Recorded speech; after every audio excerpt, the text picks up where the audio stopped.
Good morning, everybody. Good morning, good afternoon, good night, everybody online. I'm getting a little bit nervous. My name is Nicolai Josuttis. You might have heard my name because I wrote a couple of books about C++ and a little bit of service-oriented architecture that doesn't exist anymore. So it seems my role is a little bit in this community to describe whatever we invent in C++. So from time to time, I'm thinking about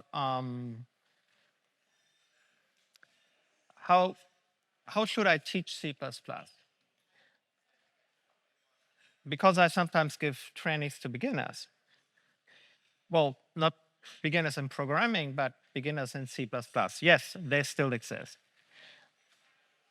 And so I was thinking about what to contribute for this conference. And I thought maybe I should have a review, a new look to polymorphism. So it's not that you will see something very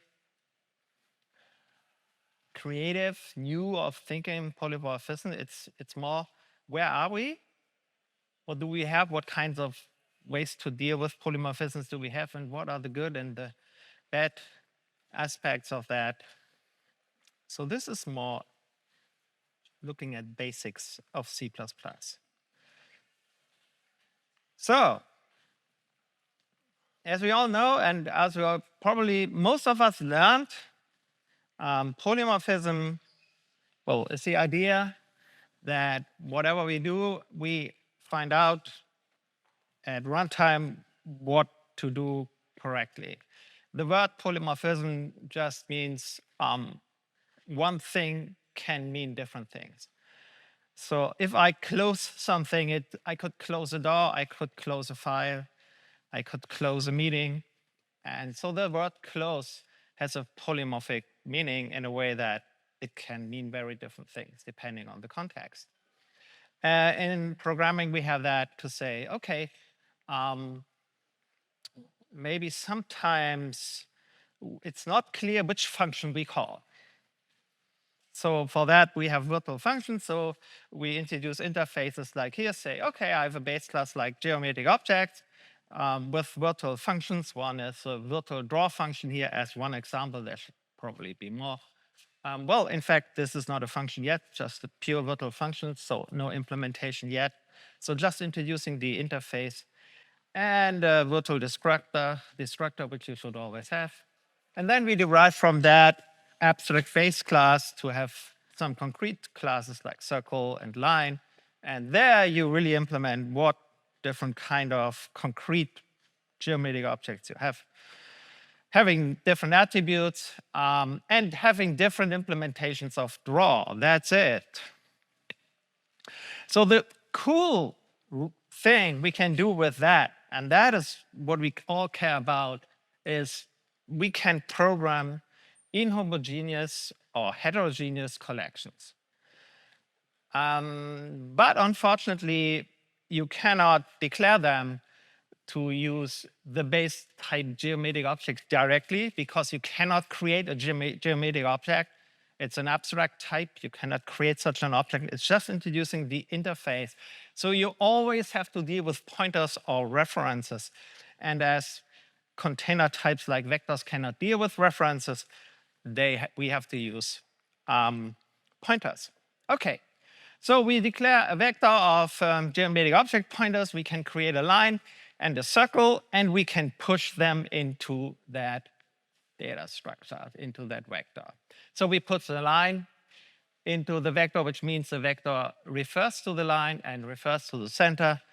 And yeah, great. We have a heterogeneous collection, a vector containing different objects of different types, in this case, a line and a circle.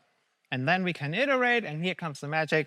The magic is that we iterate over geometric object pointers, and once we call draw, we call the right thing, which is sometimes the draw function of circle, sometimes the draw function of line, How does it work? Because we have a virtual there, and virtual means look what it really is if we are using a reference or a pointer. And if you find out what it really is, does it have its own implementation of draw? And then take that, please. So that's the whole story of that thing. Many other object-oriented languages implicitly always have virtual functions. So, but in C++ we made it explicit because it takes time to do so. Good. So easy. Let's teach it. But now the problems start. So let's create the picture in a helper function. So let's create the vector of a line and a circle and push back them and return this whole vector. You see the data structure on the bottom here. And the problem is that line and circle are local objects. We pass out the vector by value, which means it is either moved or probably moved outside.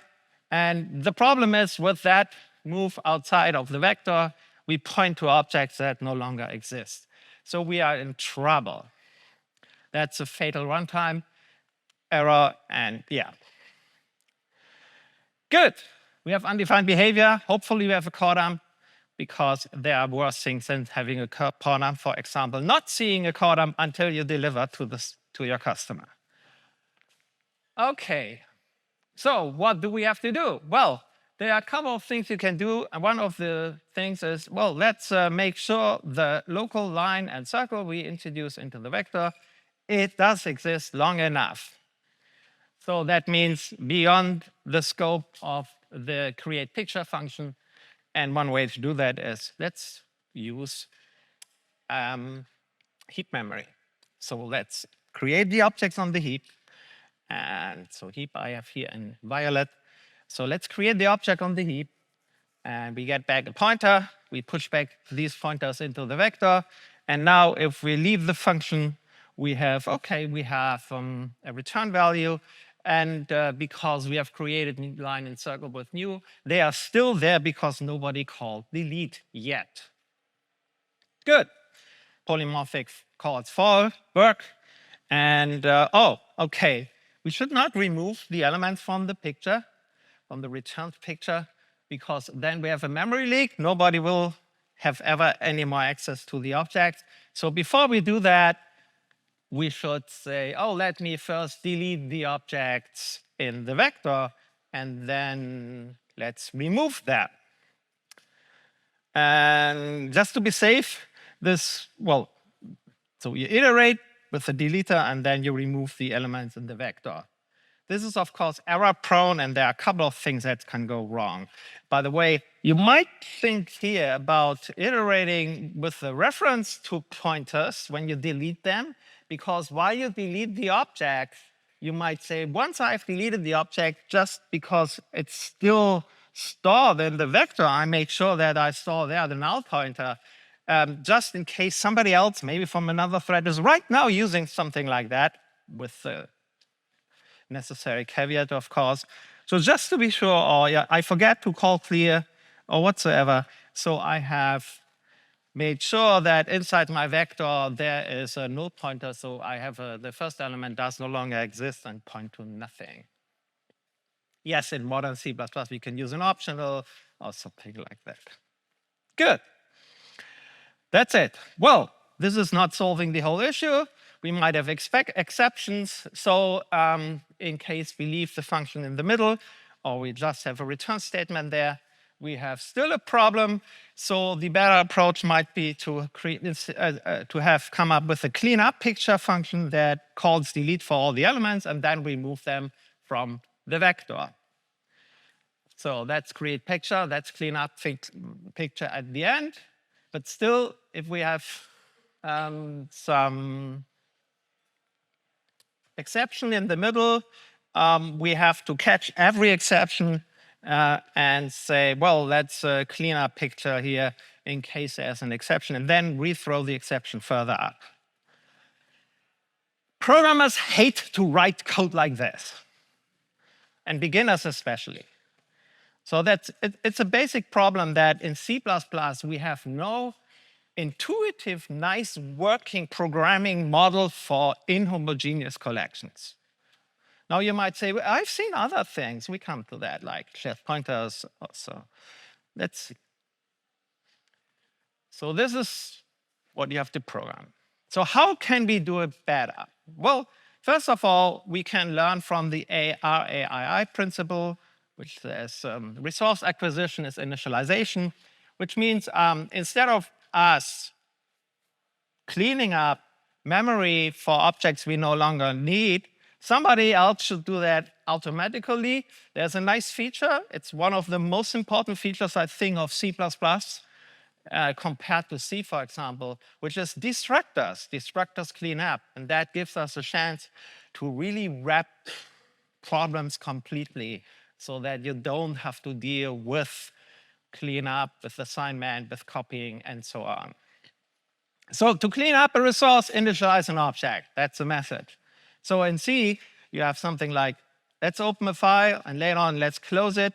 If you have multiple levels up, and some of these levels at the beginning have to open a file, later on close a file, you cannot wrap this problem that sooner or later I have to close the file, except at least when my program should run for a while and not have plenty of open files left because nobody closes files, but which are temporarily opened.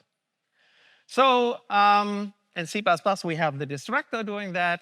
So we initialize the class that opens the file, and the destructor closes it. So, and it's guaranteed to be closed here. That's great. So what does it mean for us? Well, let's introduce a class picture. Class picture saying, let's, OK, in my elements are, there's a vector of geometric object pointers. We have to use pointers. And then let me push back data, and a destructor will then clean up. So the corresponding code on the right bottom is, somebody calls new to create elements of this picture, then pushes them into this picture.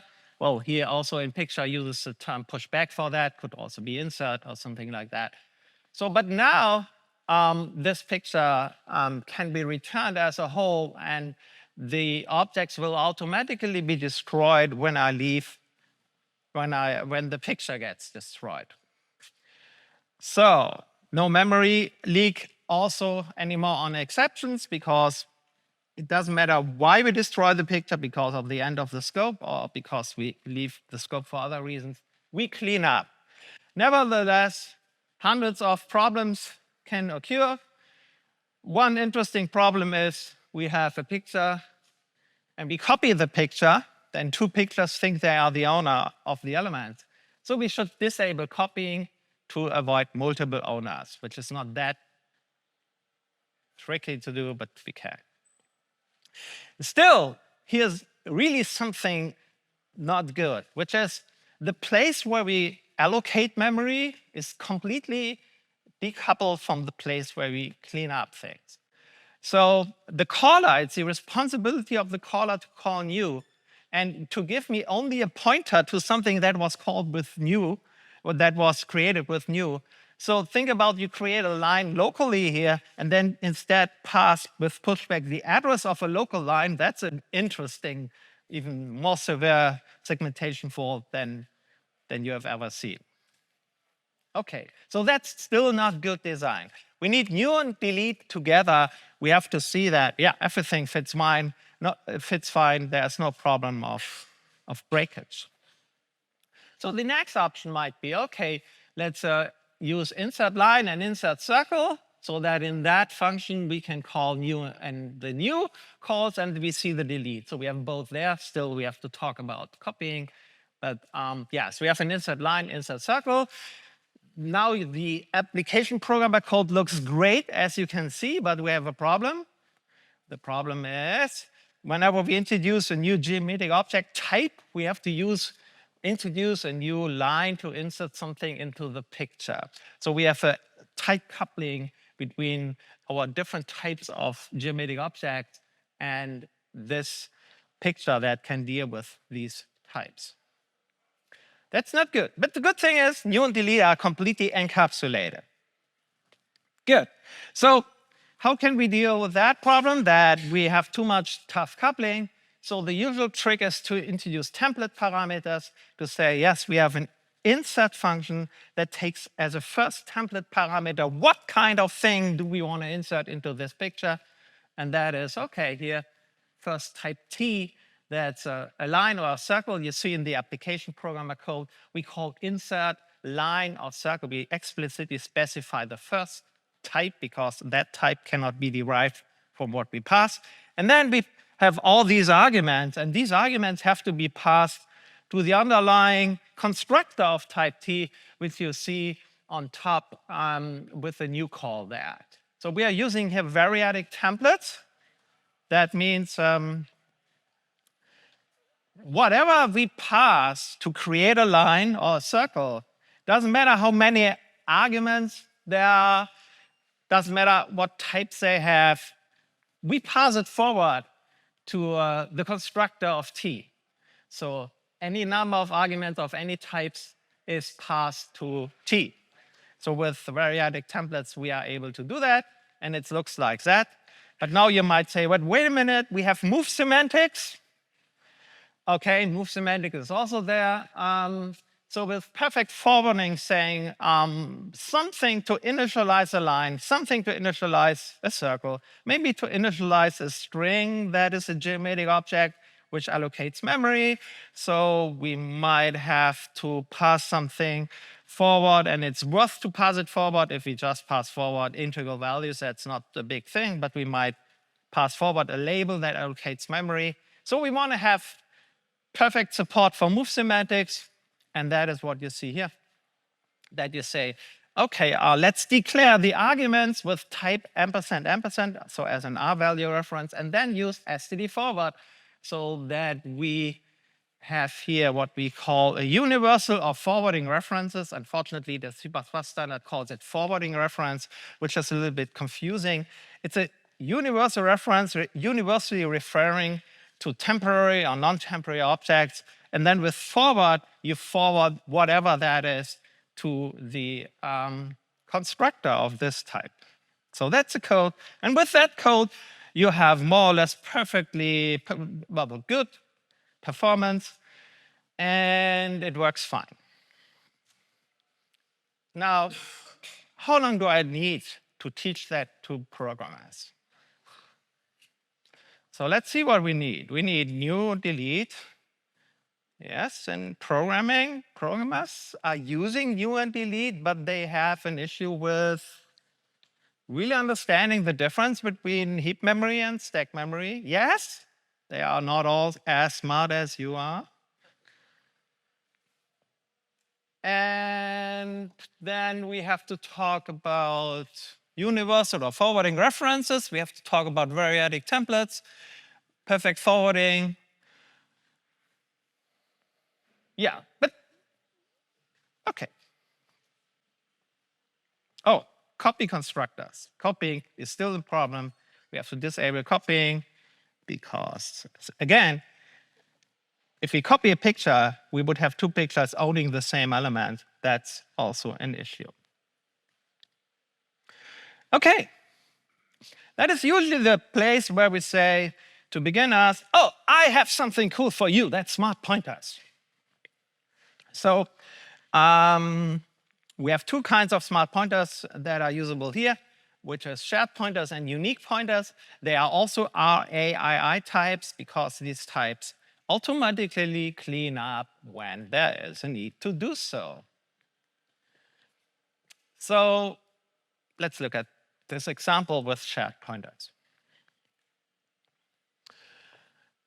So on the left, we have our hierarchy still there with virtual functions, abstract base class, derived concrete classes. And now on the right, I might introduce a type name and type alias, which is geopointer, which is a shortcut for shared pointer geoobject. You can also make that with a type def declaration. Anyway, it doesn't matter. It's just a shortcut so that instead of writing vector of shared pointer of geoobject, I can write vector of geopointer. Okay, that's a type I want to use. And now let me use that. And write my create picture function, which returns now a vector of smart geometric object pointers. So the trick is we call make shared. Make shared creates a shared pointer plus new.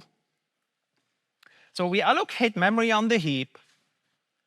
So that's the object there with to and from. But for this object, we also create on the heap a reference counter. So we want to know how many pointers, how many places own this object. So at the moment we have one owner, and that is what we return as a return value from make shared. Make shared returns LP. Okay. LP is the current owner of this line initialized with coordinates to go from 1, 2 to 3, 4. And the same way we can create a circle. Please note, make shared uses the same trick as the insert function for picture, which is the first template parameter specifies what we want to create, and then we pass all the other arguments to the constructor internally. Good. So let's push them into the vector.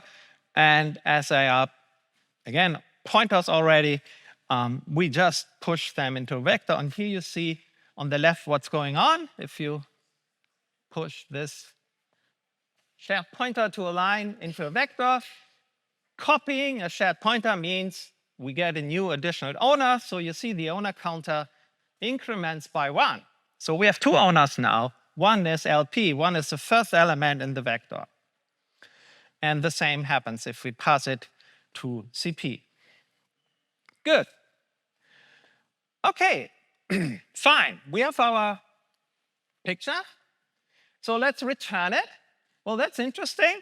We initialize a new geometric object pointer, which depends a little bit on optimization and copy elision and move semantic, what exactly happens there. Let's make it a little bit stupid and say, yeah, it looks like we have a return value vector of geometric pointer that is initialized with the other geometric object pointer.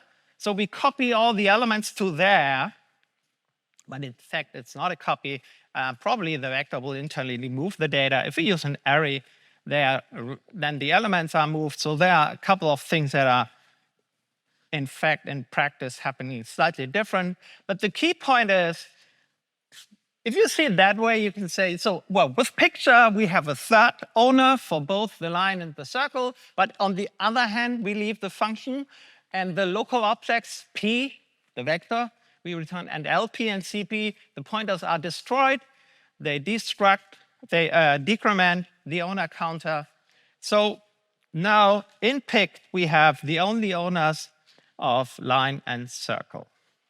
Awesome. Now we can iterate over the elements. That works like iterating with raw pointers. It's a polymorphic call with virtual functions. So we go from the shared pointer to the raw pointer.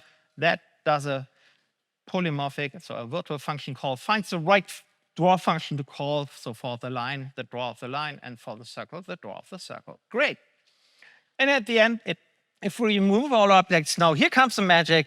If we remove the elements from the vector, the elements are the last owners of that objects inside. So the destructor is automatically called. Well, it's not the destructor, it's we delete the object and that calls their destructors. Good, great, awesome. It's great to do that. It works fine. There are a lot of interesting tricks you can do with shared pointers. And you can also have observers that do not own. So programmers start to use shared pointers all over the time. But be careful. There's an issue. So when we standardized shared pointers in C++, they came with C++11, there was an issue brought up. The issue was, what happens if we have multi-threading, so multiple threads, and then two threads at the same time copy a shared pointer. So you see the scenario here. We have a shared pointer in the middle, SP, and on the left-hand side, we have a thread. That thread pushes back this shared pointer. Pushback creates a copy of it. And then on the right-hand side, we pass a shared pointer by value to a function, which is called process. And because we pass by value, that's also a copy. So two different threads are simultaneously copying the shared pointer. Well, we discussed that. You can see the link there. In this link, we discussed that in our internal working group before we shipped C++11. And let's see a little bit more what exactly the situation is. There's a shared pointer. There's a control block that counts how many owners do I have. And currently I have one, and we own a resource.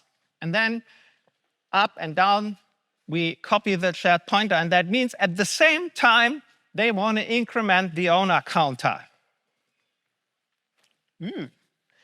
Multi-threading is great when different threads deal with different data. But we have a problem if not. How big is that problem? Well, we will see that in a moment. But for the moment, we have a problem because from both sides, we increment an owner counter. That's not good. We have to synchronize that. That's write access of the same data from different places. So we discussed that in the C++ standard committee, in the library group. Oh, no, it was in SG1, so the concurrency working group. And we said, yes, we will support that. The programmer should not care for this. You might think, great, awesome. But wait a minute. OK, that means at the end, the owner counter has to be something like an atomic type. Well, the real story is a little bit more tricky. We have not only counting how many owners we have, we also have counting how many observers we have. So we have two counters. So we have to make sure that even if one thread deletes the last owner and another deletes the last observer, then still this works fine. So this does not work with a simple atomic. Usually we have an atomic counter inside that is the sum of all observers and all owners. And that is, if that goes to 0, then we know, oh, we can give up the resource. We no longer need it. OK, so here's a text that was invented. We said, yes, it's OK to do so. Changes in the use count, that's the number of owners we have, do not reflect modification that can introduce a data race. That's our magic wording in C++ standard to say, don't worry, it works. We care for that. But for a price. The price is that we have to synchronize incrementation of an owner counter. So the question is, how expensive is that?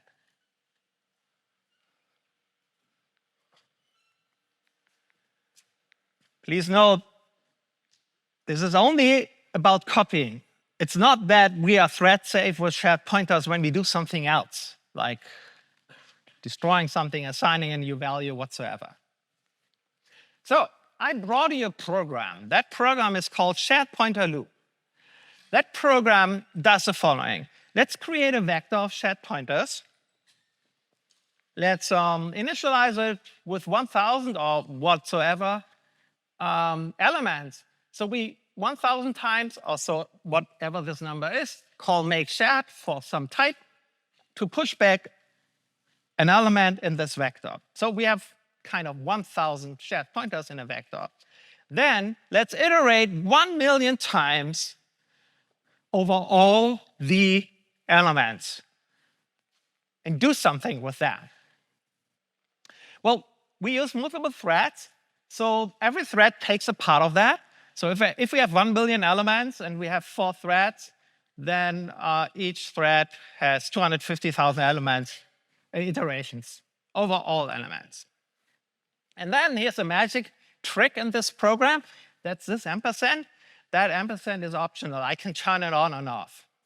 Well, I have two implementations of this function. I can switch from one to the other, which means while we are using the object, we are either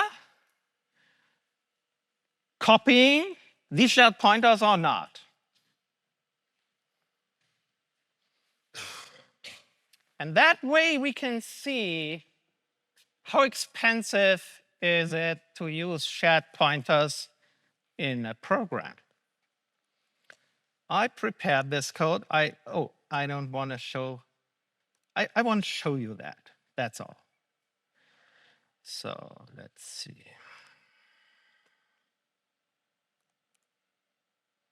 Oops. No, that's the wrong code. Yes. So let me compile that. Make shared pointer loop. I don't know. Let's use a very modern C++23 compiler. I'm using -02, so optimization, not the best, but the second best option. And let's start the program.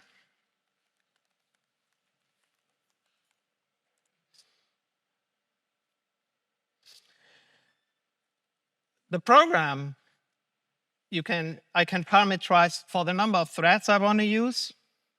And then I can switch between using shared pointers that are copied all the time before using the object, or then passed by reference, or using raw pointers, so that you see how raw pointers are used there. There's a hint, yeah? Can I make that bigger? I can. Shared pointer loop. Let's use one thread, and this thread should use by reference. So we don't copy any shared pointer. Oh, 2 milliseconds. So the object I use inside is an object where I can call a function to increment a value, and at the end I have incremented over all the iterations, the elements, because I have 1 million iterations and 1,000 elements, I have 1 billion as a result. So that's just to double check it. And yes, the printing is not taken into account for measuring the time. Okay, by the way, here's a message in this program. You can see that there. Hardware concurrency, that is my platform is telling me how much physical threads can I use at the same time. 12, yes, a lot of power in this little thing. And I think it's 6 CPUs and hyperthreading. So this is running GCC on Windows emulated Linux shell. Okay, let's use instead one thread and call by value. That's interesting. What we essentially switch to is that whenever we use a shared pointer to deal with an object, we first copy the shared pointer, then we do our work, our increment, and then we destroy the shared pointer. At the end, this should mean we increment the owner counter, we increment the value, and then we decrement the owner counter. So ideally, you have seen how much it took to increment a lot of times an int. So ideally, it should take 6 milliseconds.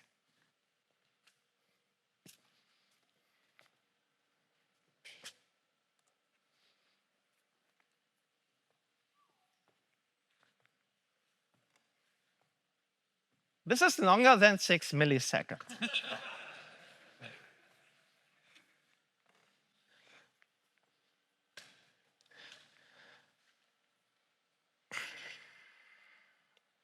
That's a factor of 5,000.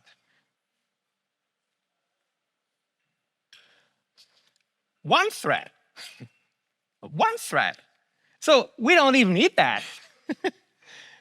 Why do we pay the price? Because we use an atomic int. That's the difference of an int to an atomic int and dealing with that. Well, it's not always that big.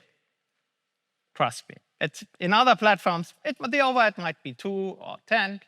It really depends. But there is significant overhead, that's for sure. OK, let's use 8 threads. So still 2 milliseconds. Well, yeah, we need have some overhead to deal with the threads. On the other hand, we have very slow times, so that's okay, probably. It always depends where exactly you run it, how this looks like. So now let me switch to call by value, having 8 threads. And but before I do that, let me use my Windows system to show you my CPUs. So you can see there, sorry, that's in German. Here below CPC, the CPU, there is 18% or 14% load. That's the load we currently have. Yeah, that's where we are. So let me make this a little bit smaller. Good. So let's use 8 different threads and call by value.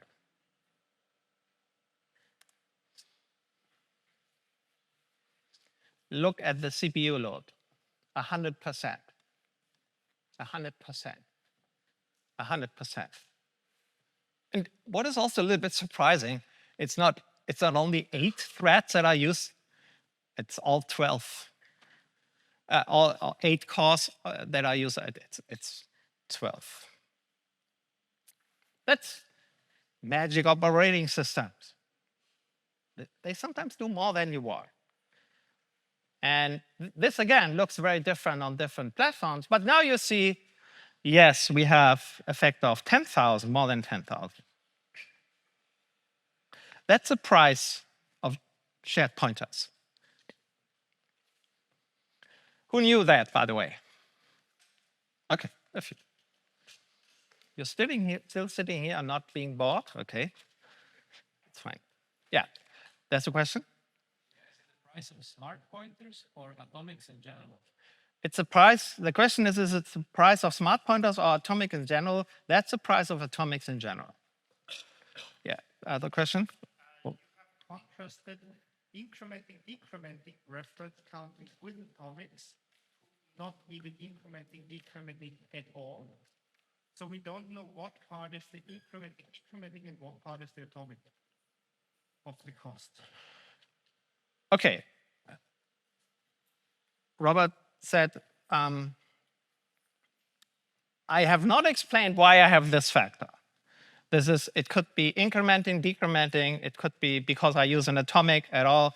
So what exactly is there? What takes so much time? Right, I don't care. I see the performance overhead. And you know what? This whole thing came from an interesting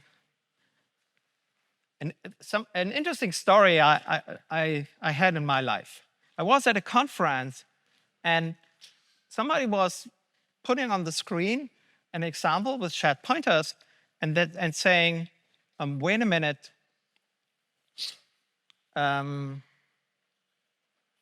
why the guy on the screen always passes shared pointers by reference? That's stupid. That's a pointer. We should pass it by value. And I called up. I was working in a big data project. And I called up the system architect and said, why the hell are we not passing by reference? Because the guy that had this slide has no clue. That was his answer. Because that's the point. If you copy a shared pointer, what you do when you pass it by value, it's an expensive call. It's like passing a string by value. Well, totally different performance, but it kind of the same overhead comes or might come. So when I gave this talk just about shared pointer, another company came, or a guy from another company said, yeah, in our company we had the same. We created a system and we had to find rules to say, no, don't use shared pointer that much. Pass them by reference. pass shared pointers by reference. That's a key point here. Okay, good. Have I tried different implementations? Well, I didn't try different implementations. I just use the library as it is implemented. It's customizable, the lock policy of the shared pointers. That's, to some extent, I know that's right. I didn't try, I would say, yes, the overhead might be different, for sure. Whether we use spin locks or atomics or mutexes also, of course, that makes a difference. And GCC even has a flag, a preprocessor flag turning off that this is an atomic. And but that's not standard C++. Yep.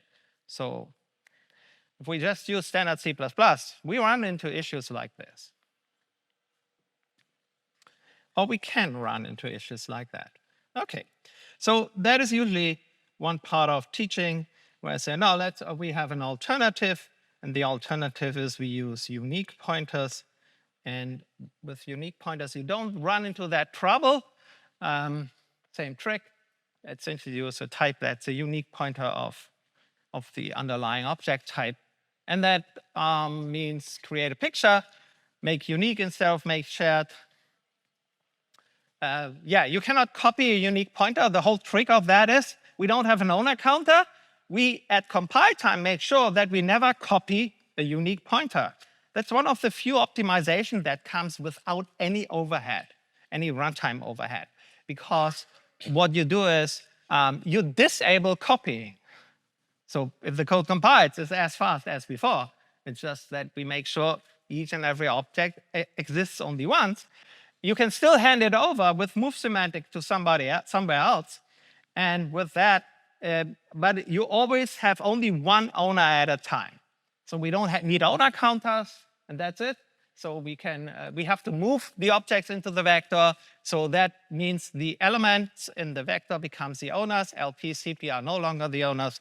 When they are destroyed, it's good. And when we then return the vector, because we have move semantics also for vectors on other containers, that elements will be moved to the picture here. And then we draw. Here we have the count owners. When we call clear, we destroy the objects. Good. Well, other things are a problem, as you have no copying. You cannot, for example, not use initializer lists to initialize a container with a unique pointer. And please also note that when you iterate, you have to use a reference, because you cannot iterate by value, because that would be a copy. And a few other things are there. I didn't show everything. This is more about polymorphism in general. So the question is, so far we have used polymorphism with inheritance, what we call runtime polymorphism. So we say at runtime we decide what to call. And the trick is we use something like this as a drawing. And whenever we declare something, because we use virtual functions, we say, let's look what it really is and call the right function at the right moment. This supports heterogeneous collections. Great. One reason for this price is because we need virtual function tables. So the virtual functions are implemented like that. If you have a function with a type with virtual functions, you have a table where we find out all virtual functions. And that also happens to derived classes. So here I have a base class that even has implemented some functions, like person has, for example, a print function implemented and a getName function implemented on the virtual destructor. And then a customer here is then overriding the print function. So we also have a virtual function table there.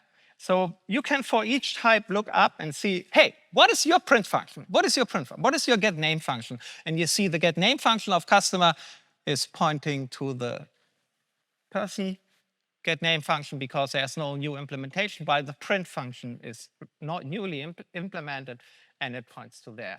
And the trick that is used then to implement the whole thing is, whenever you create an object, part of the object is a pointer to this table. So if you have virtual functions, all objects need one more pointer than before. And that is a virtual function table pointer. That pointer points to this table, and in that table, you find what is my current print function. So P here, which is a person, knows my print function I find there and there in class P. And if you create a customer, you find the print function in type customer, in class customer, but the get name function you find in class person. So the code generated is, if I have a pointer and I say I point to something like, for example, P, and then I want to call some virtual functions, the code generated is go to the object's virtual function table and call that function, which makes a decision at runtime, because at runtime we look into the data of the object, which points us to the virtual function table, and then we find it. If I later on say my pointer should now point to C, the same code is generated. Go to the virtual function table of this object and call that function, but a different function is called. To some extent, compilers can optimize that, but not far. And that is the reason why virtual functions make code so much slower. And as we care in C++ for performance more than anything else, you have to turn on virtual function calls, which is automatically turned on in many other programming languages. Okay. So there's another way to deal with polymorphism. The other way is to say, let's use generic code. Let's use templates. Let's go and say, for example, I have a circle class, a line class, a rectangle class. No common base class, no virtual function. If you write generic code, you can write polymorphic, you can have polymorphic behavior like this. This is my draw for a geometric object. Geometric object here is a template parameter, so it might be type line or circle, and that's it. That's called draw. Once we know what it is, we compile it for the right thing. Or let's compute the distance between two geometric objects. Each has a position, so they might have different types. So one might be a circle, one might be a line, and that is what I can program. And I can iterate, but I can only iterate over homogeneous collections because I have no common type for everything. That's the drawback. But that makes code way more faster. We have here some numbers. This is a slide I have created 20 years ago. You can see GCC 2.95. Okay, so yeah, that was, we could see that in template code we might generate more code. Well, that wasn't at the beginning of optimizations, and but the time it cost could be a factor 10 better for simple examples. Don't take this too seriously, but yeah, I looked later up with, way later with GCC 5.4, but again, you see, kind of 3 times faster. And just to make it clear, one of the key success factors of C++ is that we use polymorphism with templates instead of inheritance. If we talk about iterators, I don't know if you know that. At the beginning of C++, there was a library invented by the National Institute of Health of the USA, NIHC. NIH, yes. And then it was the NIH class library.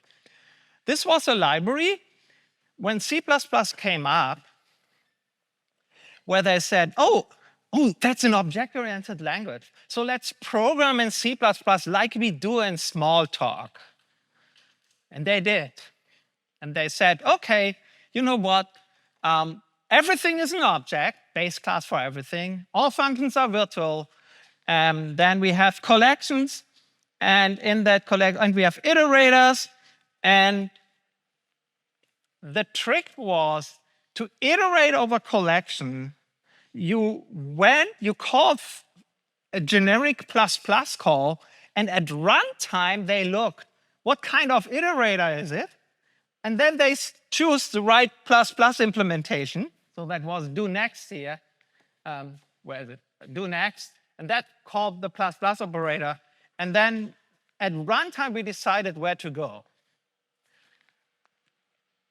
This library, everybody said, oh, that's great. C++ is now like Smalltalk.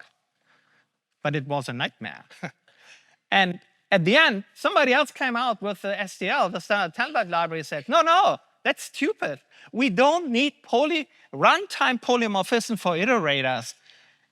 If we iterate over containers, over iterators, but we don't change why we're iterating the type of a container of an iterator. We know it at compile time what it is. So they implemented that each type has its own iterator, its own implementation of plus, go to the next element. And that was a key success factor for C++. OK. And then we had C++ 17. In C++ 17, we introduced a new type. And the type was called variant.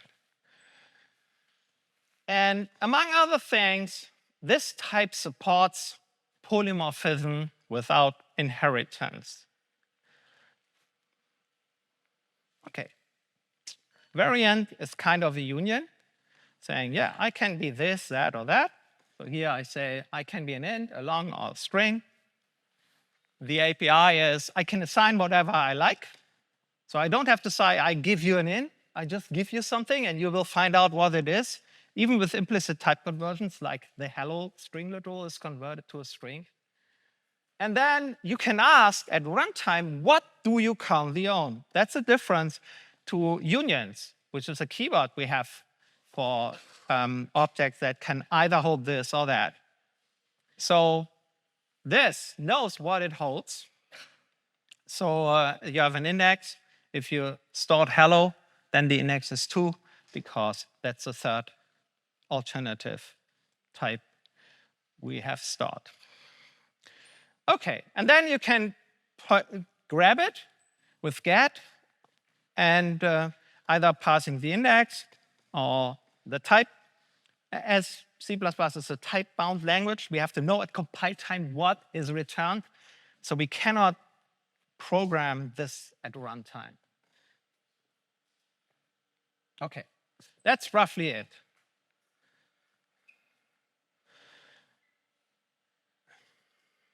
There's one trick I should tell you if you don't know, which is this is usually the code you have. You would say, if I have a variant, I don't know what's inside.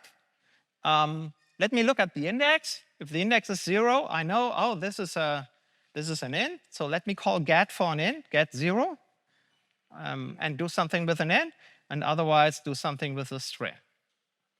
There are slightly different ways to do so, but in principle, this is the way you program. But there's one feature, which is you can implement a visitor, and that says, hey, let's visit this variant with a function object that will tell what to do when it's an int and when it's a string, or whatever alternative we have. So this visit function passes a data structure with multiple function operator calls and a variant, and we call the right thing depending on what the variant holds. And at compile time, we check that everything is possible, that we don't skip an alternative here. And you know what? Lambdas are function objects. So you can think about making this function call operator a generic function call operator. So think about, instead of int and std string, that's a template parameter or auto. And that is what you get with a lambda, a generic lambda. So you can pass a generic lambda, and that says, OK, if it's an int, I compile this lambda for an int and print out the int. If it's a string, I compile this lambda for a string and print out the string. Well, we compile both in case whatever comes. So for all alternatives, we compile the variant, and that's it. And then we use at runtime whatever is inside the variant. Good. So polymorphism with variant. Okay, let's say I have my elements are either circles or lines.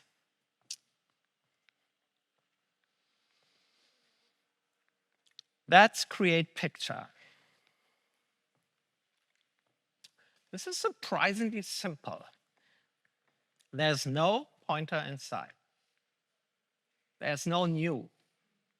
There's no reference semantics, just values. Variant is a value type. You can use it like int and string. If you copy a variant holding a circle, you get a new independent object that holds a circle with an equal value. If the variant holds a line, the copy holds a line with that value. Okay, so that's it. Look, value semantics. Just push into the vector a line and a circle created on the fly on the stack. Works. Return the whole vector. And now what you return is either a copy or a moved object, whatever this means for a vector. But you have pure value semantic. It's like returning a vector of ints or a vector of strings. So now let's iterate over the elements. And yeah, you can do the trick to say, let's look at the index and then call the right get function. But that is not good because once you introduce a new type, a new alternative, this is not good. So this is the visit function. And that's a generic way to say, let's call the right draw function with that. The syntax is a little bit weird. I think this is the only function in the C++ syntax where we have the lambda at the front, not at the end. And it should be a member function. There should be a geoobject.visit, and then you pass a lambda what you want to do. It's on my to-do list since 20 years, no, since 10 years, since C++ 17 that we want to have that. Now with the new feature in C++ 23 that this can be declared as a parameter, and it's easier to implement that. I only have to do the work, yeah. But then it looks significantly more common. The interesting thing is here we compile for each alternative. So for circle and line, this code, please note, this is just calling draw. This is something like creating a local virtual function table. And as we have value semantics, just call clear, that's it. No memory leaks. So no pointers, no new and delete, therefore no memory leaks or using objects that are no longer there. By the way, objects are located together inside the vector, which is not the case if you use pointers, because they point to some memory that's hopefully not too far with too much distance. And then, you know what?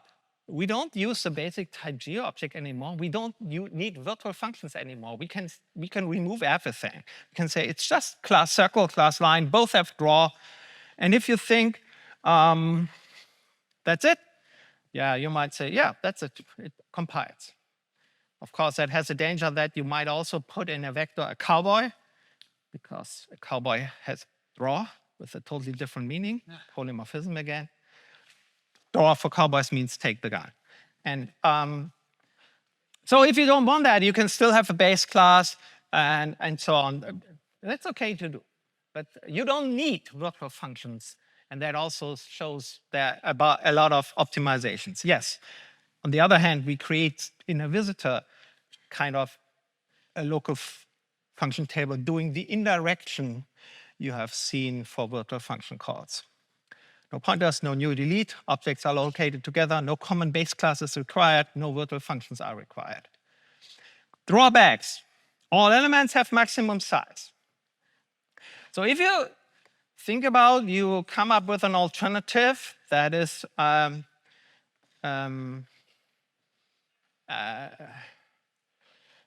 some geometric object with 1,000 corners, polygon, whatsoever, then you need memory for that. And inside, a variant holds as much memory as it is needed for the biggest thing it could hold. That's how the variant can make sure I put it on the stack. I don't have to allocate memory for my data. But that means for small objects, they still need that memory. Copying objects, of course, can take time, but is way safer pretty often. And don't underestimate how good compilers can optimize when you have call by value. And then that's the biggest drawback. We have a closed set of alternatives. So that's really a big drawback. If you have the inheritance approach and you ship your code to your customers, you can add a new geometric object type, and that's it. And every code that generically works with geometric objects still works, while here you can't. You have to recompile all code using that variant. That's it. But if it compiles, your code is way safer. Once it compiles, just value types. So what should I teach now to beginners? Interesting question. I have no answer. Oh, sometimes people ask, how about downcast? Here's a downcast. Variants have a function for that. It's called getIf. So let's try to downcast the variant to a circle. Here we take the address so that if it's not a circle, it's a null pointer what we get so that we don't get an exception. And then we do something special for that. Okay. So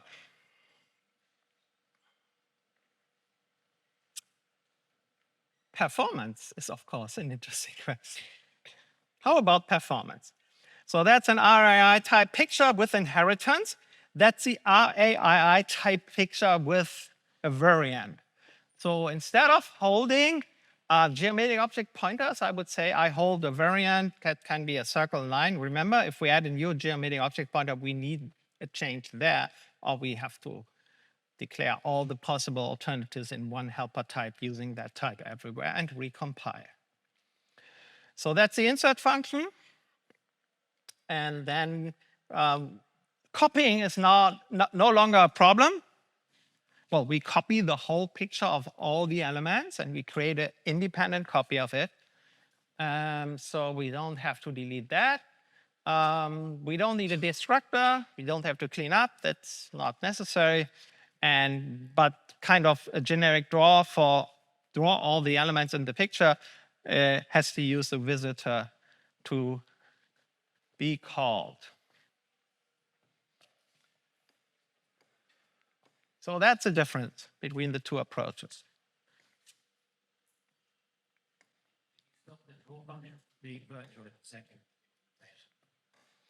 I decided that the picture itself is not a geometric object, which I could do. I could say, and therefore everything is in both cases is not a virtual function. In your previous slide, you showed calling a virtual function still. Oh yeah, that's a good question. So I want to show you the performance, although I did not remove virtual here. And you will see numbers in a moment, which is pretty okay because this is a variant that is a value. So I don't declare a reference. If it's a reference or pointer, I have to take virtuality into account. If not, I can optimize the function call away. I can directly call the function. So therefore, it doesn't matter whether it's virtual or not. But yes, in general, we can think about on the left-hand side to remove all virtualness or not. Yeah, it's just, let's look. So here are some numbers.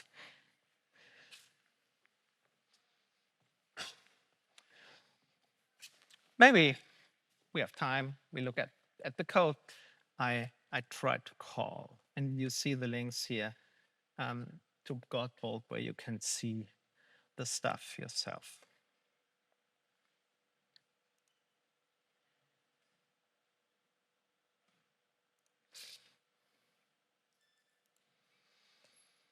So yes, I make the font bigger.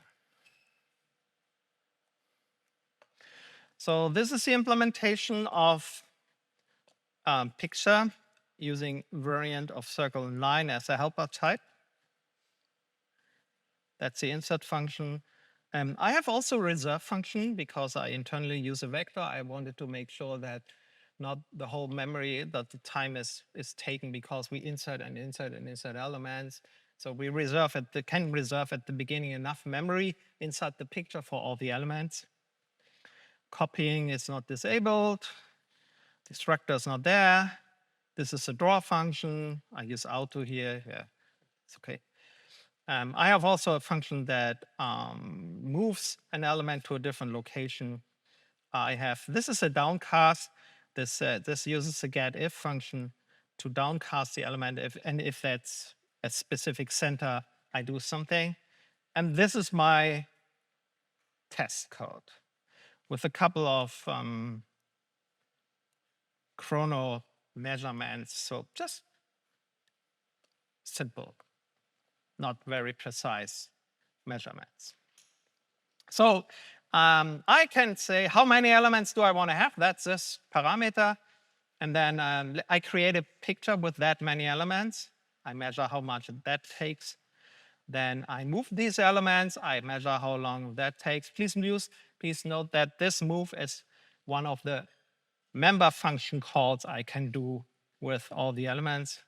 And then I check the downcast here. That's a helper function that does a downcast and measure how much time that is. And then I measure destruction. So before and after leaving the destructor of the picture, let's see what that is. And here you see already some numbers. So now, because I raised the font,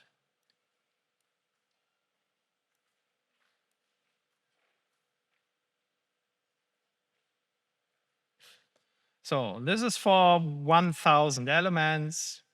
This is latest GCC, this is latest Clang, this is latest Visual C++. So let me compare that with using inheritance. Yeah, I think we don't have to go again through this code. Let me just make sure that you can compare that a little bit. And yes, every time I compile, especially online, I get very different results. But you can see a general pattern there.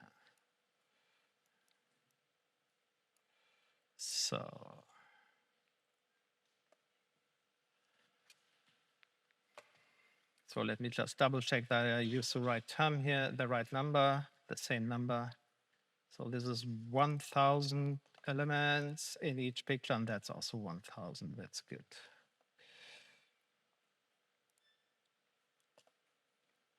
So what do you see? So this GCC, yeah,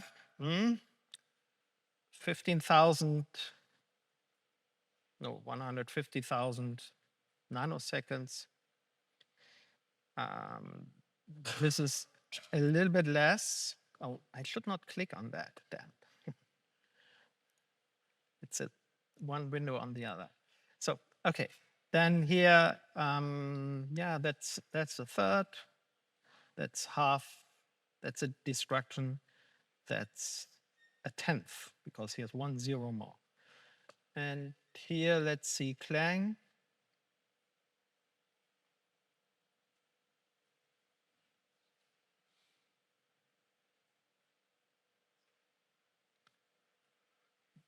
Clang says creation takes more time or might create more time in this particular measurement. And but destruction is faster. And downcast is a third. And Here, this is Visual C++ latest.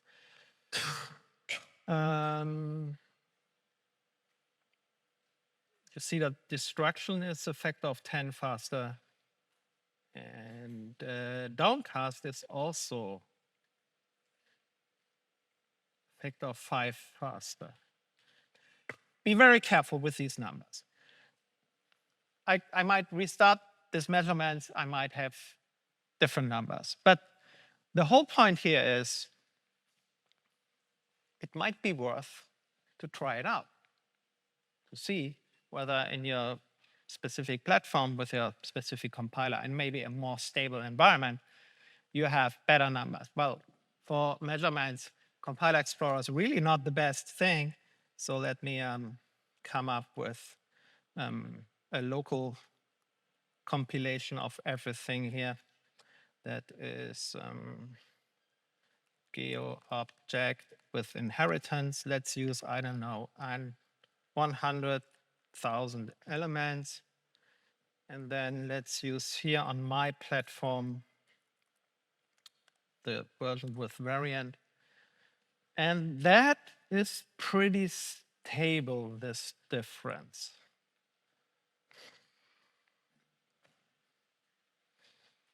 So create is better, move is similar, destruct is factor of 8 better, and downcast is also 8 or something like that, or 10.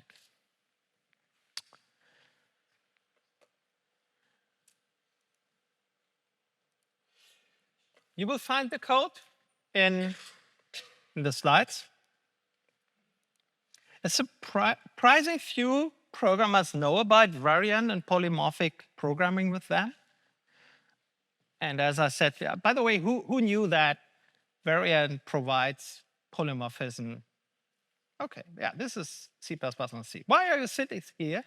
Because you knew everything, huh? Because you entertain us. Yeah. You entertain. Okay, thank you. Good. So, but now let me ask you some questions. That was a trap. The trap was, I need some insights from you. And I want to know a question. When I now teach beginners C++, should I teach polymorphism with pointers or with variant? Think about it. And so what should I teach first? So who thinks I should first teach inheritance and virtual functions? Okay. Who thinks I should start to teach with variant, polymorphism with variant? That's significant less. Okay. So I don't underestimate that people don't like change. You learned, the first thing you learned was inheritance. Polymorphism with inheritance. Yes, and there are still some benefits. But as I said, it's interesting that it might have the similar complexity, but significant less mistakes can be made. And that's a key thing. Yeah. What do you think about that polymorphism? What do I think about stud polymorphic? Well, it's not in the C++ standard yet. 26 is not there yet. Yeah, I think nothing. I am currently writing the C++ 23 book. So I will have an opinion in 3 years. Sorry, not an expert, as I said. Any other question? I cannot answer. Yeah. When I write these tests, I'm always worried that I like these little tests, and when I write them, I'm always worried that the optimizer would optimize the code that I'm testing out because the result is not really going anywhere. Is it something I should be worried about or not? Well, Go to Matt Getbold if you meet him and ask him, should I worry about my compilers optimizing? The answer will be no. Don't worry. Well, unless you have to. And it's incredible surprising what is optimized away these days, especially all generic code. So all this Lambda stuff is optimized away. Generic Lambdas are optimized. All template stuff is optimized away. So at the end, many of the calls are just inline and doing directly access to the elements. I would not worry too much about optimizers using one or the other technology unless I'm using strings. Because strings are implemented so complicated with the short string optimization that if you look at the generated code in places where you think, oh, that's clear, I can optimize that, your compiler won't do that. So usually, if you, as an application programmer, deal with strings, yes, pass by reference. Don't pass by value. It could be optimized away, but usually it does not happen. That's surprising. So one of our most important types is cannot be optimized well. That's because its internal complexity and the way it is implemented. That's it. So, but in general, I would say, don't worry. And the general rule is better you have a program that runs correct but slow than the opposite. And if you find then your pain points, yeah, optimize yourself. But then, after you measure, yeah. I understood the question a bit differently. Worry about optimization in benchmarks. Was that right? Yes. So, I mean, my trick to that would be use a command line argument as input, then the compiler cannot know what it will be. And process still something optimize. and print it at the very end, one result in the output, then the compiler cannot optimize all the calculations away. Yeah, do that. And if you then look at the generated code, they optimize 10,000 increments of I. And instead of saying that's 10,000, they optimize it by that's argc plus 10,000, or something like that, whatever you take from the command line. It's not that easy. In that case, unfortunately or fortunately. So even with runtime values, code is highly optimized. That's my experience, but I'm not an expert in this field. I think the previous talk by Jason was more inspiring. Yeah? Yeah. Is there a good way to write these visit lambdas if I want to do slightly different things for the various variant types? So maybe one has the draw function, so maybe someone has a slightly different draw function.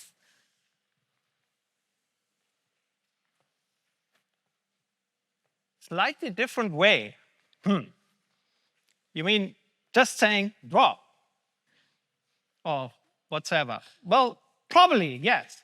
I should never answer no in C++ on such a question. I'm not aware of one. So probably you could pass the member function I call and the arguments as lambda parameters, then calling another lambda. Something like that should work. Okay, thanks. Does somebody know of the experts here? An answer to that? There is a way to do it by using the overloaded operator. So if you use that, you can iterate via various types, I think. My question is, are there any plans to make the variant visitors a bit easier? So to be honest, I'm not happy to write lambdas for each of the things I want to do. It's just making the code a bit harder to read. So I would like to see, instead of, I don't know, STV visits and lambda stuff, just do gdraw. I'm not aware of any plans. I bet it's possible. The first thing I would like to have is gv.visit and then the lambda. And then, so that's what I can do. For everything else, I need more expertise. But if somebody has a good idea, yes. Say it again. Pattern matching, yeah, or with reflection.